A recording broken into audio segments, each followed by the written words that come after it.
My name is Adam Seaton. We are the panel who've been appointed by the Council to determine specified development applications, including the applications that are on the agenda today in accordance with the requirements of the Environmental Planning and Assessment Act. I am chairing the panel. I have with me Juliet Grant to my left, Michael Levy to my right, and our Community Representative George Bardis to my far left. I need to tell you that this meeting is being recorded, both audio and video, and it's being webcast live on the Council's website, and that webcast will be made available on the Council's website after this meeting as well. So when you're speaking at this meeting, just if you could please ensure your speech is respectful and appropriate, because any person who uses defamatory, discriminatory or offensive language may be exposed to liability for which the Council and the panel take no responsibility. Any part of the meeting, though, that is held in closed session will not be recorded. We have 4 applications for which we've received assessment reports this afternoon that will be considered, and we've taken this afternoon an inspection of each of those sites as well as the nearby locality of those sites, and we'll deal with the applications in the order that's on the agenda. 15 Woonona Parade, Oatley first, 24 Hampton Street, Beverly Hills second, 506 to 508 Railway Parade, Allawa third, and then 36 Bunyala Street, Blakehurst last. As required by the Code of Conduct for the Local Planning Panel, members are required to disclose any conflicts of interest in respect of any matter on the agenda for the panel meeting. The relevant forms that have been prescribed by the New South Wales Department of Planning have been completed, and they're tabled for Council to include in the online minutes.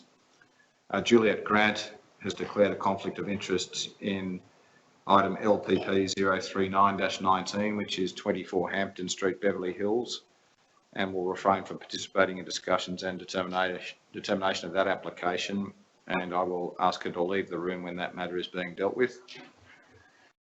And I'll ask Juliet just to explain her reason for disclosing the conflict of interest in a moment. In relation to the meeting process, as we progress through the matters on the agenda, only those persons who've registered to speak will be permitted to address the panel.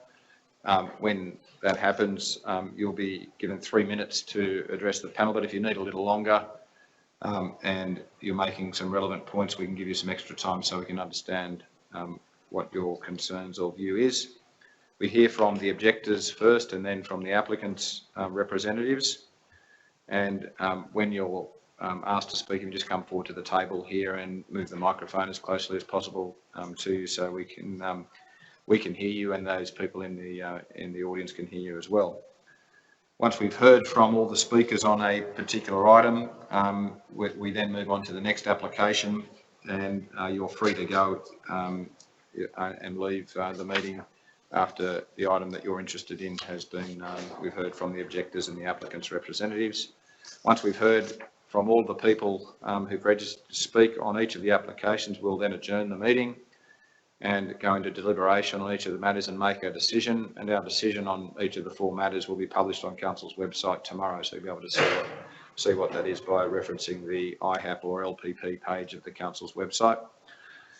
We're now ready to move on to the first item, but before I do that, just I'll ask you, Juliet, just to explain the conflict of interest that you've declared in respect of the item at 24 Hampton Street, Beverly Hills, please. Yep, certainly. That subject property sits within the Beverly Hills Master Plan study area, and my firm is undertaking work for Council on the Master Plan, so I thought it best just to keep the 2 separate. Thank you. All right, so the first matter we're dealing with is the application relating to the property at 15 Woonona Parade, Oatley, which is described as demolition, tree removal and construction of a multi-dwelling housing development containing 4 2-storey dwellings and 8 on-grade car parking spaces. I have registered to speak against the officer's recommendation 2 people, Mr. Hoycard, Mr. Peter Hoycard and Mr. Christopher Hoycard, and 2 people to speak in support of the recommendation, Mr. Caravellis and Mr. Moroz. So Mr. I've got two Mr. Hoycards. Who would like to speak first? I don't mind. Yeah, for sure. If you come forward, and if you can just tell us your name and address, and then tell us what your... Yeah, Christopher Peter Hoycard, and I'm the owner of 11B Woonona Parade East, Oatley. Thank you. I think we observed where your house was today. Thank you. On the side. Yeah. So I purchased 11B Woonona Parade East, Oatley in April 2006. The property has been my family since mid-1960s, and the neighbours have directly next door have lived there since the early 1980s. I've attended local public schools, and I have a very firm understanding of the needs of the area. 15 Woonona Parade East was last sold on May 2015. At the time of the purchase, my property and also the sale of 15 Woonona Parade East, the Cogra Local Environment Plan 2012 stipulated in Schedule 1.10 use of land at 11, 11A, 11B and 15 Woonona Parade East, that the development for the purpose of multi-dwelling housing is permitted with development consent if the development includes the consolidation of 5 lots to create 1 lot. So I had an inferred protection there that against multi-dwelling at the time of my purchase. In 2014, the Cogra Council proposed multi-dwelling housing will be permitted in the R3 zone. The proposal removed the protections that I had when I purchased the property in 2006, that multi-dwelling housing was permitted with development consent. It offered me protections from, and my neighbours from the construction of multi-dwelling housing. In minutes tabled at the extraordinary council meeting on the 4th of April 2016, there was no mention of the word consolidation in point 48, which recommends a rezoning as well as the amendment of height and FSR requirements. On page 92 of that document, there is a specific reference to amalgamation requirements for 15 Woonona Parade East, Oatley. Proceed with proposed changes to zoning, height and FSR for 15 Woonona Parade East, Oatley, as exhibited in the planning proposal. And also, amalgamation requirements will be reviewed as part of the preparation controls under a DCP. I'm not aware that the amalgamation requirements have been reviewed since the 4th of April 2016. And no member from the council has communicated that to me. Despite the proposal. In the executive summary, point 6, it clearly stipulates that multi-dwelling housing is permitted with consent. And I guess the non-compliance of the proposed development in relation to several areas of development strongly suggests that this development application needs to be reconsidered or rejected. The development does not comply with the current Cogra Development Control Plan in several ways. 1, the visitor car space designated car wash bay is required and cannot be provided with the current design. The suggestion that visitors access street parking is completely inappropriate given that the dividing median in the location. Furthermore, Unit 4 is considered an adaptable unit. The removal of the visible car space would undoubtedly prevent a person with a physical disability from visiting friends residing in the adaptable unit, or the other 3 units, if they are forced to locate street parking. And I guess the same would be for other residents, including myself. The acknowledgement by the council says that there is a dividing median on a divided carriageway is also very significant.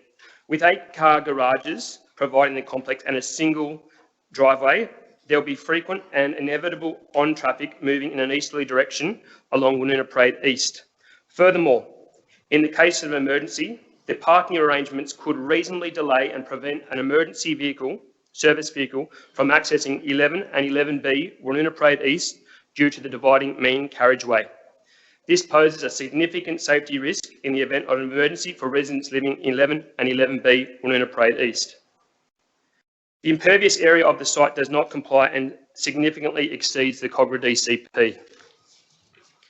Landscaping is not provided the full length of the driveway and does not comply with the Cogra DCP. Management of stormwater has not been addressed prior to the submission.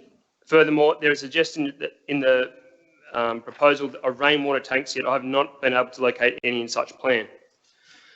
The council assessor in the report makes reference to adjoining properties. The adjoining property directly to the west of the proposed developments contains an underground car park and also contains a combination of single and double-storey 2 to 3 bedroom townhouses, as does the development at the rear of the property. The DA does not include an underground car park, which would alleviate parking traffic concerns, and also includes a 4 double-storey townhouse, 4 bedroom double-storey townhouse. In comparison to neighbouring properties, I infer that this DA represents gross overdevelopment. The concerns regarding on-street parking must remain significant. Council's planning controls stipulate that the property must, in point 9, A, provide sufficient and convenient on-site parking for residents, visitors and service vehicles. 9E, minimise the adverse impact of vehicles on the amenity of the development, streetscape and neighbourhood. And obviously you can see with the dual carriageway, single lane parking, the on-street parking, that the issues that would significantly pose. In suggesting that the visitors' parking space be removed and that the visitors' residents use street parking, the council assessor is basically contradicting the council's planning controls. In point 12, the assessor makes mention of 2 stack spaces, although I know what a tandem garage is, but I don't know what the 2 stack spaces are. The suggestion suggests that the tandem parking is permitted under the Cogra DCP and is a common method of providing on-site parking. However, I'm not aware of any evidence or examples provided that tandem parking has been successfully used in such a development.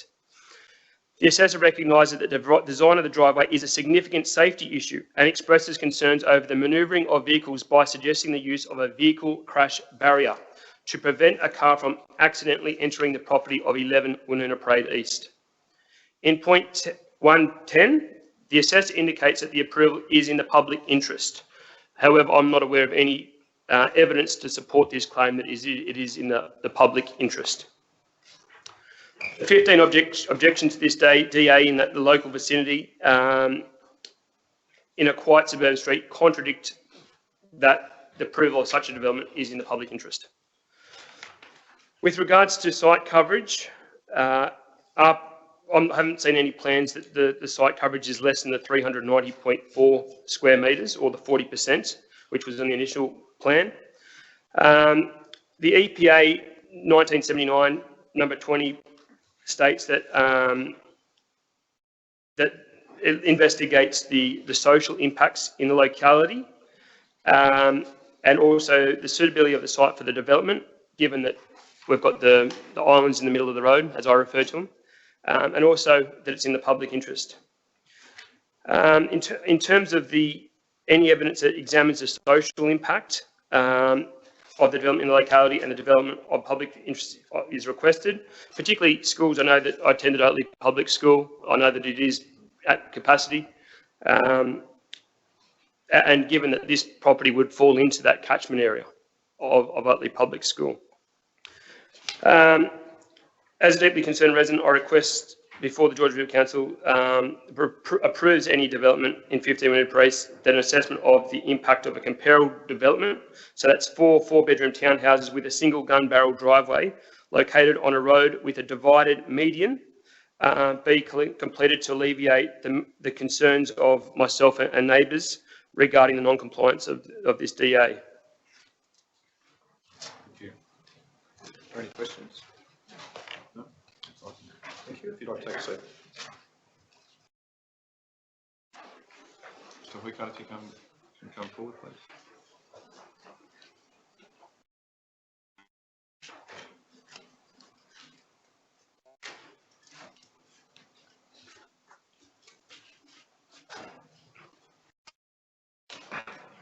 Just give us your name and address and your concerns, please.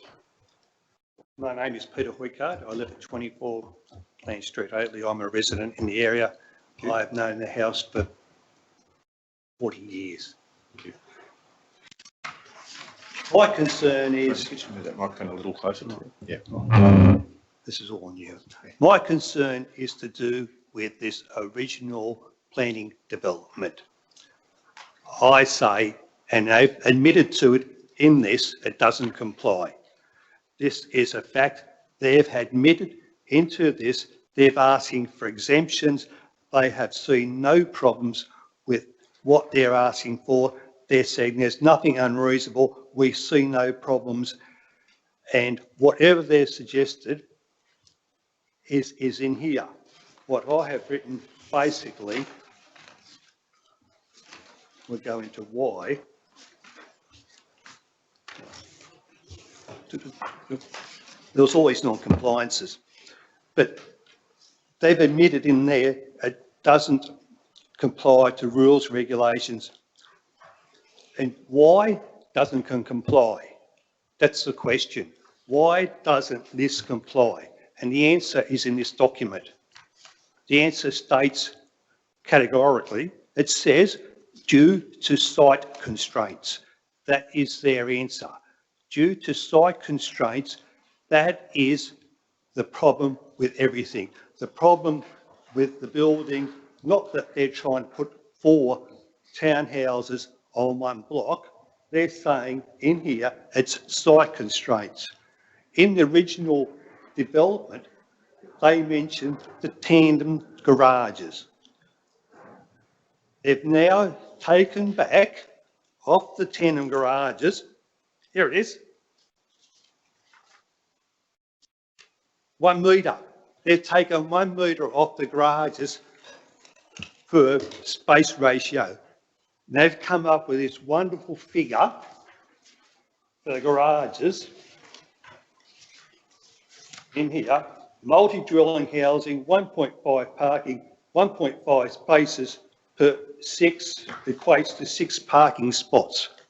Well, guess what? I ask you, what are you going to do with the other half of the car? You've got a car, your partner's got a car. Well, you've got half a spot and he's got half a spot.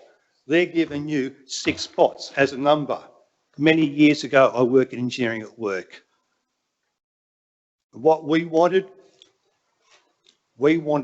4 3G clamps. It went to the clerk, and he said, we can't give you those. Not 4, 3, we'll give you 3, 4 inches. It's the same thing. If it did not work, we wanted 4 G clamps, not 3. The same as this. You can't suddenly say, oh, we've got 6 spots, but it's half a spot. Half a spot does not work. That is as simple as that. The same as their original statement in here. Their statement, my statement, that you can drive in and drive out. That was never possible because I could get you up there at my son's house and I can get you to drive your car and we can mark it out with cones, and it's physically impossible to drive what they're talking in and out in the forward direction. They've offered that for safety, to drive in, to drive out in a forward direction. This was never going to happen. The same as in the original planning. They said, yes, we will have a visitor car spot. It is noted, yes, we have a visitor's car spot. We're required to have one. But when you read the little subnote, well, that's a courtyard. It's the same as what I'm saying. This thing here does not comply. There can be no variations. There's rules, there's regulations. And that's what we abide by. We're here, we vote. Voting is 8 to 6. 6 o'clock the doors close. At 1 minute past 6, I don't turn up and say, well, I'm a minute late, a variation, I want to vote. That's what we do. The same as this. And they're asking for all these conditions. And in the original one, they've all mentioned, oh, this is fantastic. We've kept the narrow driveway narrow to 3 metres. But in the new one, they've made it 4 metres. I mean, they just can't get their facts right. And they said you can manoeuvre, I mean, and it's this thing here, it says 1 3-bedroom and 3 4-bedroom townhouses, suggesting family houses. And that's what they're suggested. That's why in this original proposal, they've mentioned the word tandem garage. But in the update, there's no word tandem because we've lost the meter off the garage. Where's the other half of the garage car going to go?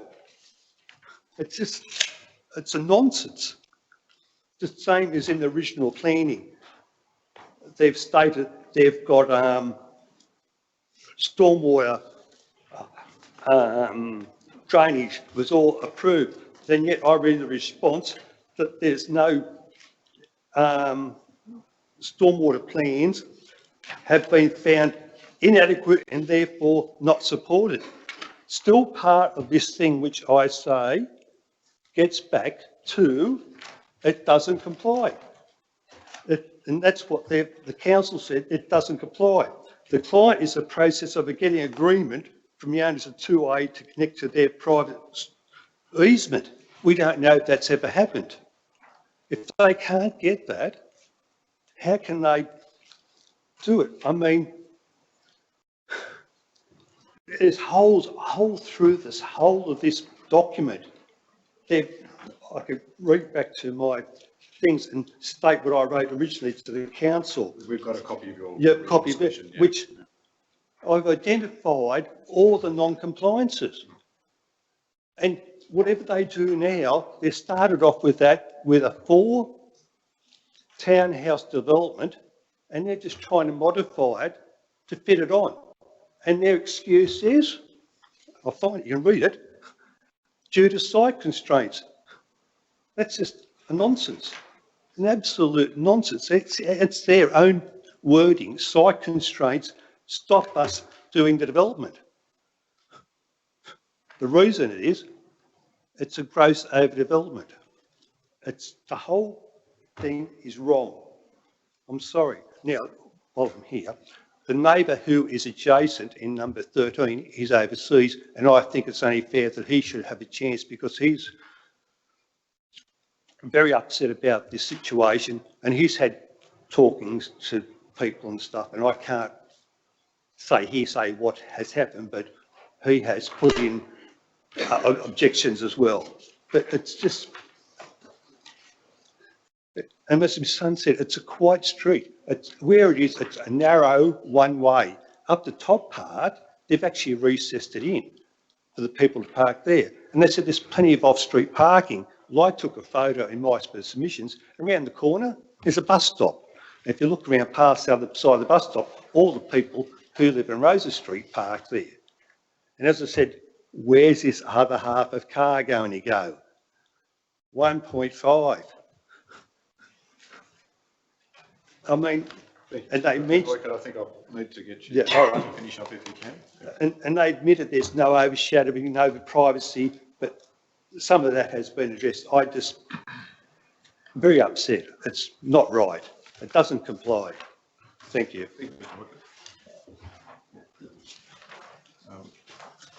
Speaking in support of the recommendation, Mr. Caravellis and Mr. Moroz.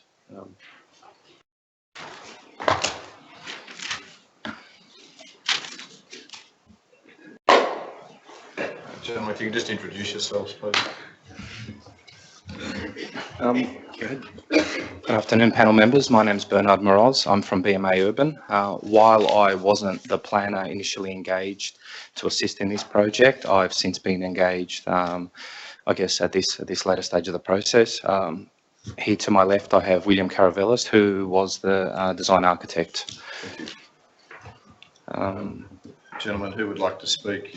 You've seen the recommendation and you've heard what the objectors have had to say. Was there anything you wanted to say in response or in? In brief, we have no objection to the concluding remarks in the report, nor the conditions, particularly that in relation to the provision of a landscape space in lieu of a visitor space.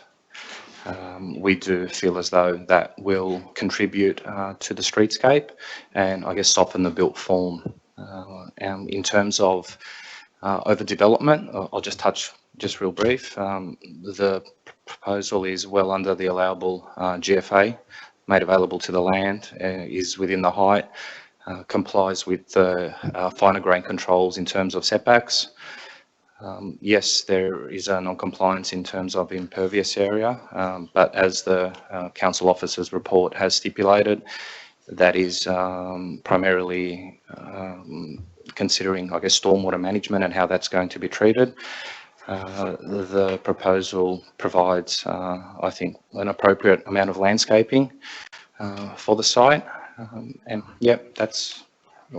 And again, we have no objection to the concluding remarks in the officer's report or the conditions of consent imposed.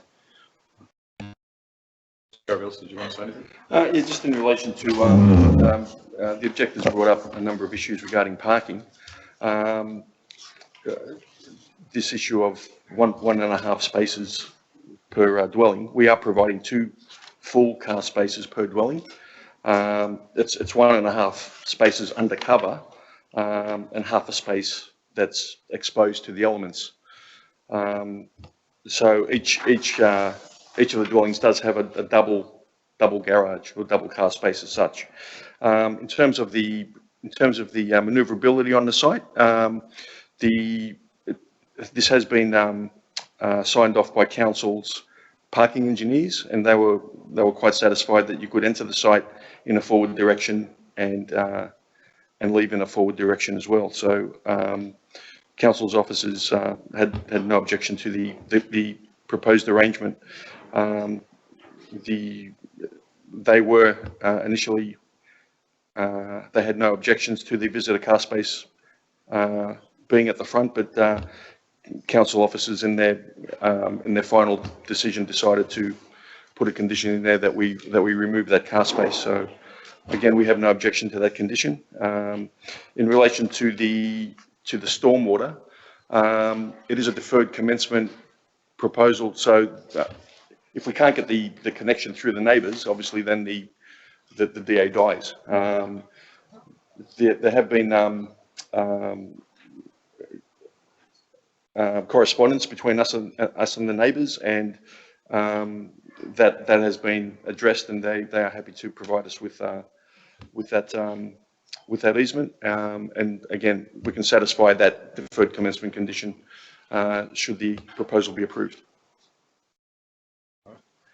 Does any panel member have any questions? Just one. You heard the objectors talk about the old Cobra Council had earlier this requirement that the site be consolidated. In your dealings with the other sites for multi-dwelling construction, in your dealings with council, was the issue of consolidation ever raised? Never. Thank you. No questions. Gentlemen, the car parking arrangement seems quite unusual with half of the car hanging out of the garage. How practical is that? I've never seen a design like this before, where I see 2 garage doors and I've got to open the garage door and have half my car hanging out the back of it. Have you seen that elsewhere? It has been done elsewhere, but somewhere in Hurstville or Cogra? in Rockdale Council area. Yeah. But look, it's again, council had no objection to that provision. It provides the double parking for each of the dwellings, and Maybe explain to Adam the reasoning, how that came about. we did have originally this. Hang on. Yes. Yeah, so that area there is undercover. There's a roof that comes in over that area. If you have a look at the floor above, Yeah. that is a covered area. So if you've got one car, you can close that off. It's carport, half garage. Correct, and the reason is in order to comply with the setback requirements.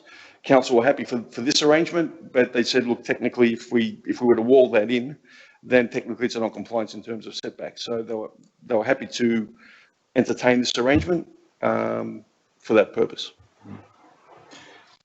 Can I just ask, that area where you have the car parks, has that been included in the courtyard area? No. Calculations? No. Thank you, gentlemen. That concludes the speakers on this matter. As I indicated earlier, we will move on to the other matters, and our decision in relation to this matter will be published on the council's website tomorrow, if you're interested in looking. Thank you very much. Thank you. Thank you for your time. Thank you.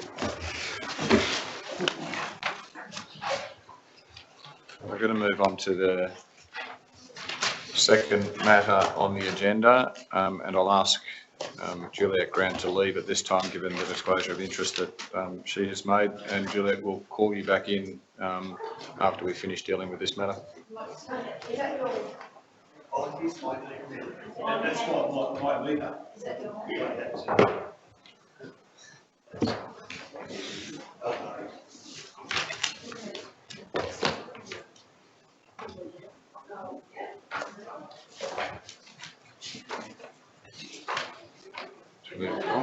Good. Right. In relation to 24 Hampton Street, Beverly Hills, which is an application for demolition, lot consolidation, tree removal and construction of a residential flat building over basement car parking, including site and landscaping works. I don't have any speakers against the recommendation. Sorry, I do. I've got it the wrong way around, I think. So I've got a Michelle Tesoriero who'd like to speak. You're speaking. You're in opposition to it? Yes. Yes, good. Okay, thank you. So you're supporting the recommendation for refusal. So there's a recommendation for it to be refused, and you're in support of that recommendation. Yes. Good. Thank you, Mr. Tesoriero. Now I understand. Would you like to come forward? Thank you.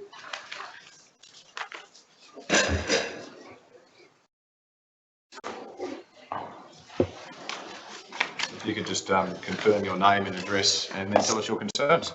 Yes, my name is Michelle Tesoriero and I live in 30 Edgbaston Road, Beverly Hills. And if you'd like to tell us what your concerns are. Thank you. Well, first of all, to the panel, thanks for giving me an opportunity to speak today. So I refer to this DA. The DA is for 4 stories, which breaches the 3-storey limit in Hampton Street. There is a master plan in operation, and whether that does include 4 stories, it's certainly not at the time when this development was put forward. It's still 3 stories in Hampton Street. So, if this is allowed, 4 stories and above must have a lift for health and safety regulations. Now, I've looked on the plans, and correct me if I'm wrong, but I'm just wondering whether you're looking at the same plans, Mr. Tesoriero, because the plans we have before us is for 3 stories in a basement. Right. This is 4 stories? No, it's 3 stories with a basement car park. Okay. All right. Well, okay. Well, the 4-storey limit. Yeah, the 4. Okay, so the 4-storey limit doesn't relate to it. So you're talking about the updated. The plans we're looking at tonight are 3 stories with a basement. Okay. Okay. Well, my other concerns. Was there a traffic study for this DA? Being a local, I did my own on a typical Thursday, which is on the 23rd of November 2017, between 7 a.m. and 9 a.m. Now, I documented that 118 vehicles on Edgbaston Road turned right against the traffic exiting King George's Road. So these right-hand turns were in Hampton Street and also in 2 lanes that run parallel to Hampton Street. The 2 lanes are barely a 2-way, they're more or less a 1-way now. And there were 20 illegal right turns into Hampton Street. Illegal right-hand turns, what I mean is when drivers drive on the wrong side of the road to bypass the bank up of traffic boarding King George's Road. And so therefore they go on the wrong side of the road, they turn right into Hampton Street. So I noted 20 of these on over a 2-hour period. There were 2 illegal U-turns in Hampton Street, and there were 7 illegal turns into the laneway, one of them, which is parallel to Hampton, and it's actually, this is the lane on the the plans that where you have a car park exit and entrance. Currently, this lane is signed as one way from Stony Creek Road. 16 illegal turns into laneway 2, which is rear of Hampton Street, rear of the boarding house, the 15-room boarding house at number 33. So lanes 1 and 2 are access lanes that are being used as a shortcut for many motorists of a morning.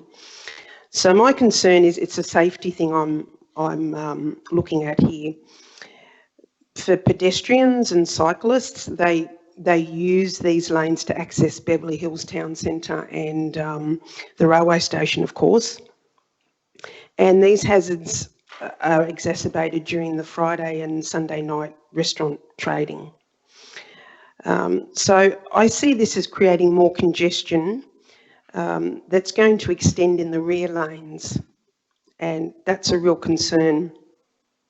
So that's what I'm highlighting today, that I think that there's a real serious concern. You're going to have more cars, and they're going to start to congest the those rear lanes, which are basically just an access for the shops. So in its current, on that basis, that's why I have objections. And thank you for getting me to speak. Thank you. Do you have any questions, Mr. Tessera? No, thank you. Thank you. I don't have any other speakers registered in relation to that particular application.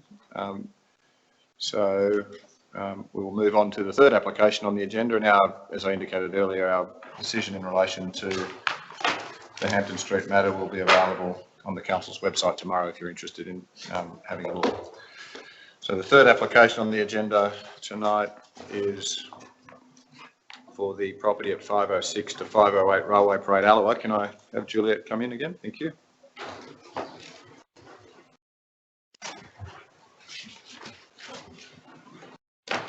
And this is a development described as demolition, lot consolidation, tree removal and construction of a 6-storey residential flat building containing 19 units over 2 levels of basement parking. And I don't have anybody registered to speak on this matter. Sue, is that right? Kathy? Jim? Oh, good, thank you. So, yeah, I just don't have I didn't have a list at the moment. Yeah, that's all right. So if you'd like to come forward, good, thanks.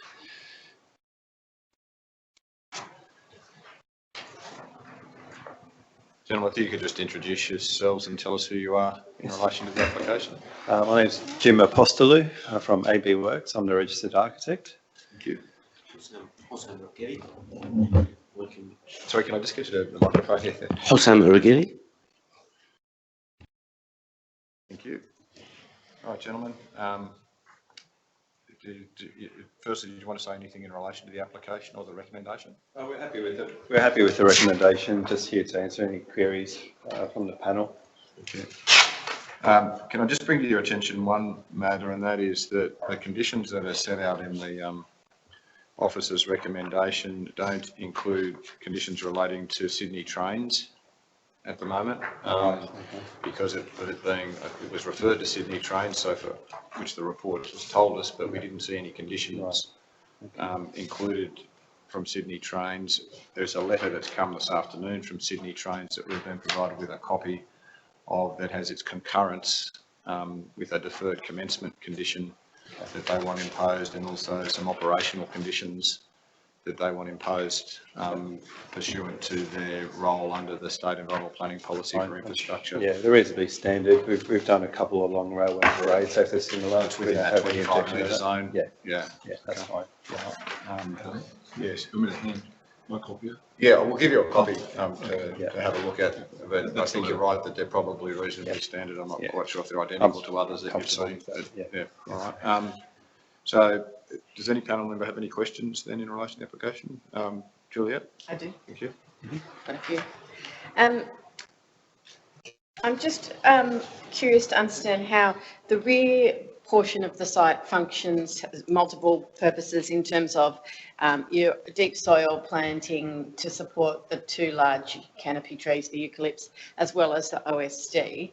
And just wondering whether there was advice from the arborist about whether the viability of trees, you know, longevity, if they're sitting in, presumably if it's OSD, it's going to fill with water from time to time.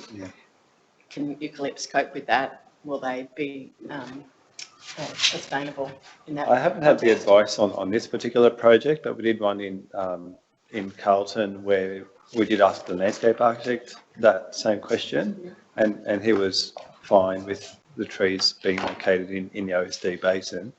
But whether it's specific to any particular trees, whether eucalypts or not, to be honest, I'm not sure. Yeah.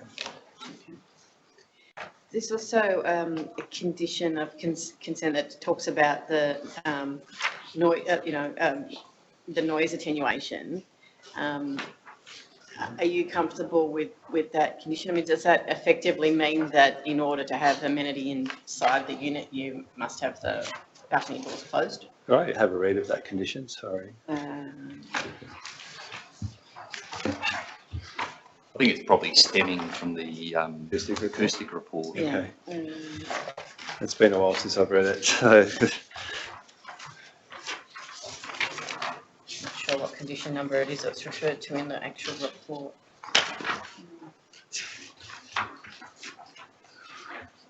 I mean, you made the comment that you were comfortable with the conditions, but Yeah. I just was curious to know what that meant for the amenity of those residents if they're in the unit requiring to doors closed the whole time.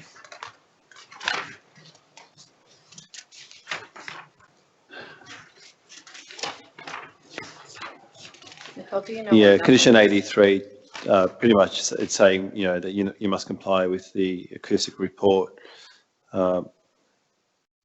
which we would have read the report earlier on in the piece. It's just that we lodged this back in August 17. So yeah, I would have to refresh my memory, to be honest with you. But we have, like I said, we've done one in Cogra on Railway Parade, and we didn't have any issues with that one there. So, and it would have had a similar requirement for acoustics. So I'm comfortable with that condition. That's fine. And there's a condition also about requiring 4 units to be made livable. Yep. I'm wondering if you can explain what that would mean for those units. What it means is that the bathrooms need to have a 1200 by 900 clearance zone in front of the toilet. So we can accommodate that, say on unit GO1, the bathroom there allows for possibly 1200 in front of that toilet. So it's effectively minor internal. It's minor internal, yeah. In terms of calculations of the GFA, it looks like you've not included the waste room on the ground floor. I mean, I don't think that will throw you over the... We're about 500 square metres under at the moment. Waste room would be... Yes, it should. Is it on this level? Oh, it is. Yes, because it's on ground, it should have been included. You're right. Presumably that's not going to trigger, push you over the edge to require a 4.6. No, we're about 500 square metres under actually. So yeah, we've got lots to go. It's just not achievable on this side. It's just a challenge, to say the least. Yeah. And last question about, Adam might ask you about the car stackers themselves, but how are the spaces allocated? Maybe you can help me with this. In divvying up car parking spaces where you can use the stacker, is there? So council wouldn't allow us to have a car stacker allocated to 2 units, say. So we've got 19 units, so those car stackers would be for 1 unit. So each car stacker is 2 spaces. That would be allocated to 1 unit, not across 2. Is that correct? Does that mean there's sufficient parking then for every unit to have? 7. some allocation of parking. 12, 13, 14, 15. So 15 units will be allocated a car space, a single car space, and Yeah. 4 will have no car space. So we have a few one-bedders. 3 into 18. Sorry, it's 18 units, sorry. So 3 units, 19 sorry. units? Is it 19? 8? We dropped one on the top. It was 19 before. This report says 19 units. 3, 6. Yeah, because it's 3 units per floor. Yeah, it's 18. So, Originally it was 19. and yeah, it was 19 originally. We used to have an apartment on the top floor to one side, yeah. So some units will have no So parking three allocated. units will have no parking allocated, yeah. Thank you. Sorry, Michael, you have some questions? Just further to what Juliet was asking about the mechanical ventilation, how does that work in practice? Is that the venting of air at the ceiling level? Yeah, for the apartments you're talking about. Well, the thing is, I don't know the exact requirement for the acoustics, but typically if the doors are closed, there will be a mechanical ventilation system that operates for just natural air to come in. It's not air conditioned. Yeah. But is that venting at the roof level? Typically, they'll have a grill above the ceiling level, which then vents into the diffuser above the kitchen. Okay. I'm just wondering how that might impact on the capacity to provide a 2.7 metre floor to ceiling height. Mm-hmm. If you also, and I think you're 3.04 metres floor to floor, which is very tight. It's tight, And I'm just wondering if that will actually provide the capacity to be able to have that mechanical venting.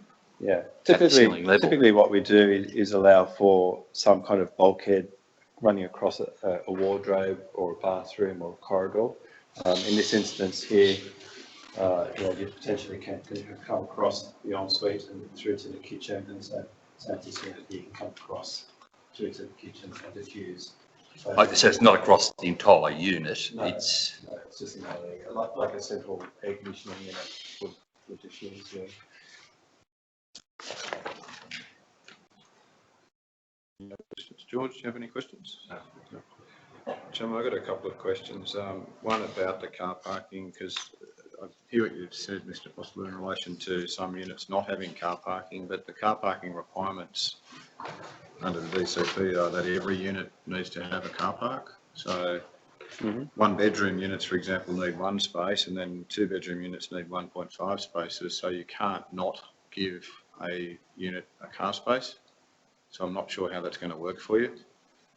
And I don't see any condition in the consent that's allocating car spaces or saying anything about that at the moment. So I'm not quite sure what is actually proposed. I agree you've got more car parking spaces if you count the mechanical stacked spaces. So you've got 25 resident spaces in total, which is 2 more than what you need. Yeah. But of those, you've got 14, I think, that are in the mechanical stacker system. We actually have 17 spaces. 17 spaces. Some of those are stacked, and some are, as in one behind the other on B2, and the others are stackers. So 10 then. So stacked. Yes, but it's I'm counting those as one each. So there's 17 spaces for the units, individual spaces. Tandem spaces. So just on B2, which I think is in front of the services storage area. Right. Okay. So 18 and 19, so for example. There's 17 spaces in total. Yep. On the ground floor, we have a studio unit. So I don't know what the requirement for a studio is, but that could be that would be the one that didn't receive a car space then. Right. And we'll have a look at that. If that was an absolute deal breaker, I was just interested in how the stacked spaces were going to be allocated, and then how every unit then got a space if they had to be allocated to one unit. Okay. So allocated to one unit, in summary, there's 17 spaces then. My other question relates to your height exceedance. One of the objectives of the standard relating to height in the Cogger LEP is to minimise the impact of overshadowing on adjoining properties and open space areas. I'm wondering how that component of the development that doesn't comply with the height, so that aspect of the development is meeting that particular objective of minimising the impact of overshadowing. It seems to be put in the place that's going to maximise overshadowing rather than minimise, because it's right on the southern edge of your development, and there's a site that is a strata development that is to the south. I'll just point it out to you. There's an aerial photograph in the report. It's this property here, number 6, I think, is the number. I did receive a message. And that's the one that I'm interested in, is how that's being impacted upon by the additional height. Okay. Because it's only a 2-storey, it's not even a flat building, it's a 2-storey development. With it strated into units, so an old style flat building. And it has an open space area in the rear with a clothesline in it, and then it has balconies and some orientation of its units towards the what is the northeast. So its morning sun is going to be affected, but I can't tell from any of the plans how much of it's affected by the additional height. Are you able to assist? I'll show you both in plan and also on the view from the sun diagrams that we have here, if you like. Unfortunately, with the view from the sun diagrams, it didn't have that part modelled, but I can roughly show you where it would be. I could see the view from the sun, but I couldn't see where that development is by relationship to those view from the sun. So in terms of the plan diagram, so 8/2100, if we're looking at June 21st, the additional height, as you can see from the 9 AM shadow, it's a very long shadow, and the shadow is cast well beyond that 2-storey development. So then what is it impacting on? That's a good question. Well beyond, Further over that it's impacting on? A lot further over, it would be... Something on the other side of the road. So that the front property is across the road of Waits Avenue. That's at 9 AM.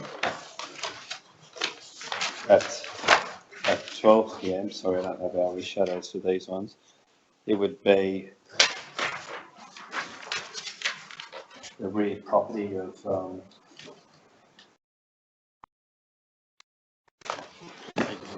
maybe either, I'll take 12 to 14.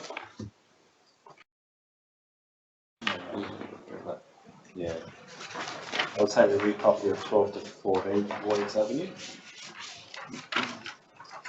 So you're looking at the 12 o'clock? Shadow, Just getting an aerial photograph on my phone. Sorry. And then at 3 PM, it's cast, I guess, parallel with the lights. Yes, there would be some property on Maple Street, but I'm assuming they're all 2 to 3-storey walk-ups. And if you look at the density of those apartments there, they would be self-shadowing that particular area.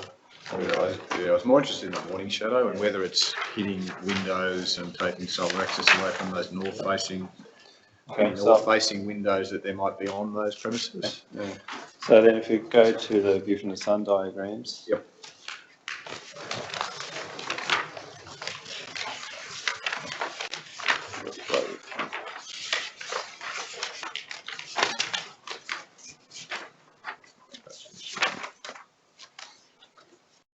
Roughly draw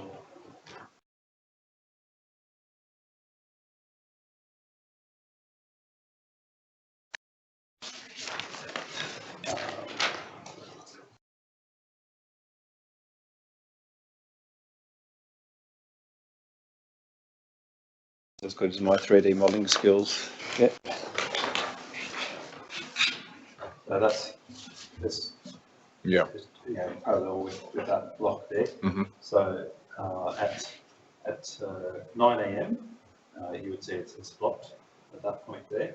And then at 10 a.m. it starts to get some sun to the top floor and a bit of maybe the lower floor on that end there.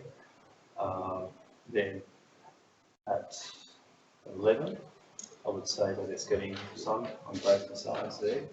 Same with 1 p.m. Then by 2 p.m. that the sun's Yeah, it's got swinging around, swinging and around there. it's so acute that it's not worth. Yeah. Yeah. Yeah, what I'm seeing though is that there is some elements at this where the height exceedance is occurring that So that are impacting upon yeah. on solar access to that site there. Yeah, We did try and roll the stair at the back of the fire at the back to try and get the height down there, so Right. there would be some additional service in that zone there for that particular. yeah. That's sort of the 9 to 10 o'clock period that Yeah. where there is some Yeah. impact from the additional height. It's Yeah. yeah. But, considering, it's a difficult site, we are, 500 square metres under the GFA. We hope that the panel might consider that as a reasonable outcome. And that lift overrun you've got is the lowest you can get it. We typically do 4.2 metres.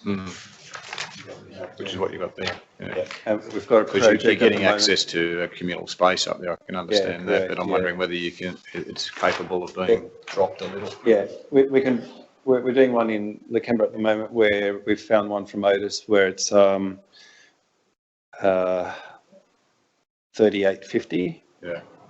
So it will drop you 200 mil. Yeah. It's not really worth. Yeah. Well, it could be worth something, but considering how far that shadow casts, it's not. It's more, it's not going to do much. Yeah. Okay. All right. I think that was, What I can say is that although we are over the height there, in terms of setback at the rear there, we've really tried to push it up further than, we're about 9 metres from the point. So we have really tried hard to push it up as much as we can. It's just that the lift overrun, within the basement is what limits us from pushing the lift any further towards the north. So, yeah. and the reason for having the rooftop communal space is, ADG, well, good amenity for the occupants. well, ADG would say put it on the ground unless you can't put it. You can only put it on the roof, you can't put it on the ground. Yeah. Again, with the complex shape of the site, it is difficult to have any meaningful communal space on the ground floor.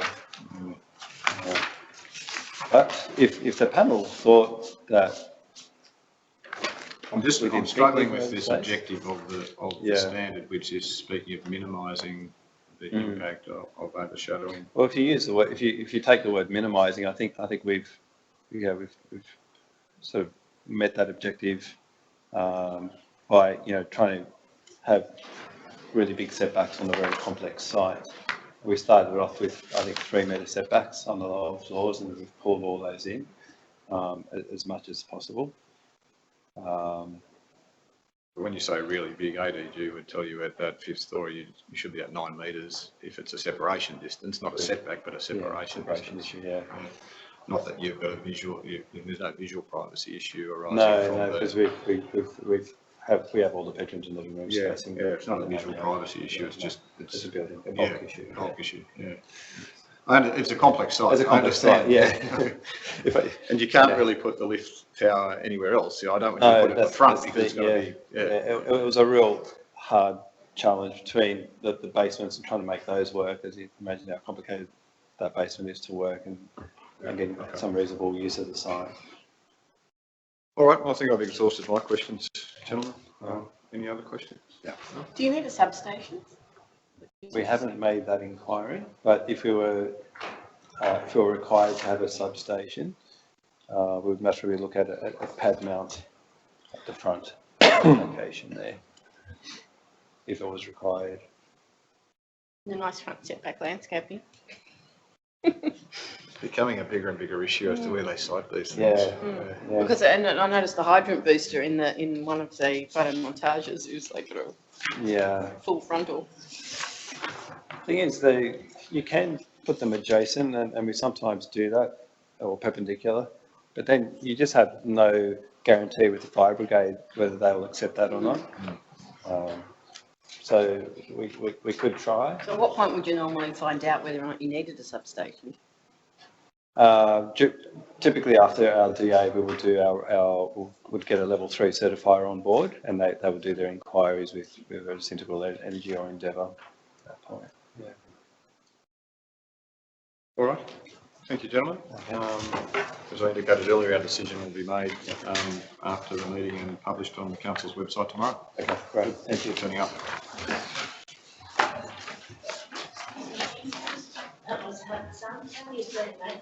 All